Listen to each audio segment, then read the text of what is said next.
আসসালামু আলাইকুম আরহামতুল্লাহি ওবরাকাতু। লা হাওলা ওয়ালা কুওয়াতা ইল্লা বিল্লাহ। এর অর্থ হলো কোনো সহায় নেই এবং কোনো শক্তি নেই আল্লাহ ছাড়া। এই জিকিরটি আমরা সকলে জানি এবং পড়ি। এই জিকির সম্পর্কে হাদিসে কী এসেছে সে সম্পর্কে সংক্ষিপ্ত আকারে আলোচনা করব। এক হাদিসের মধ্যে এসেছে, হযরত আবু মুসা আল আশআরী রাদিয়াল্লাহু আনহু বর্ণনা করেন, রাসূলুল্লাহ সাল্লাল্লাহু আলাইহি ওয়াসাল্লাম একবার আমাকে বললেন, তোমাকে জান্নাতের অন্যতম ধনভাণ্ডারের কথা কি বলে দেব?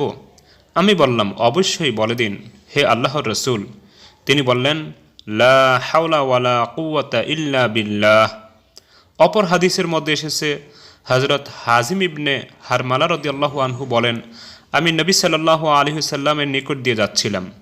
তিনি আমাকে বললেন, হে হাজিম, তুমি অধিক সংখ্যায় লা হাওলা ওয়ালা কুওয়াতা ইল্লা বিল্লাহ বাক্যটি পড়ো, কেননা তা হলো জান্নাতের গুপ্তধন। আরেকটি হাদিসের মধ্যে এসেছে, হযরত কাইস ইবনে সাদ ইবনে ওবাদা রাদিয়াল্লাহু আনহু হতে বর্ণিত, তিনি বলেন, আমি নামাজরত থাকা অবস্থায় নবী সাল্লাল্লাহু আলাইহি সাল্লাম আমার কাছ দিয়ে গমন করলেন।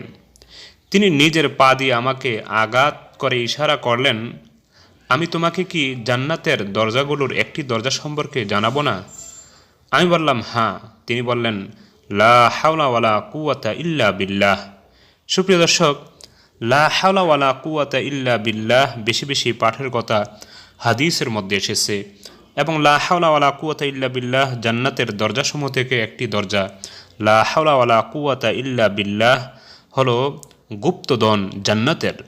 সুপ্রিয় দর্শক, আমাদের মাঝে কোনো কোনো বক্তা এবং কোনো কোনো লোক বলে থাকেন, লা হাওলা ওয়ালা কুওয়াতা ইল্লা বিল্লাহ দৈনন্দিন 1000 বার পড়লে অথবা 100 বার পড়লে আল্লাহর গায়বী খাজানা থেকে সাহায্য আসতে থাকবে। সুপ্রিয় দর্শক, এ ধরনের কোনো কথা কোনো হাদিসই নেই, যাহা বলা হয় মন গড়া। আজ প্রতিটি বিষয়ের মধ্যেই ঢুকে গেছে দুর্নীতি, বানোয়াটি, ফাঁকিবাজি। তাই আমরা যে আমলটাই করব হাদিস অনুযায়ী করব, কারো মুখের কথায় নয় এবং কারো বানানো আমলে নয়। এবং কোনো হুজুর বলেছে, কোনো আলেম বলেছে, কোনো বক্তা বলেছে, সেগুলি দলিল নয়। দলিল হলো হাদিস, কোরআন। তাই আসুন আমরা সত্য জানি, সত্যের উপর আমল করি, সেটার দ্বারা হবে আমাদের উপকার। আমিন। আসসালামু আলাইকুম।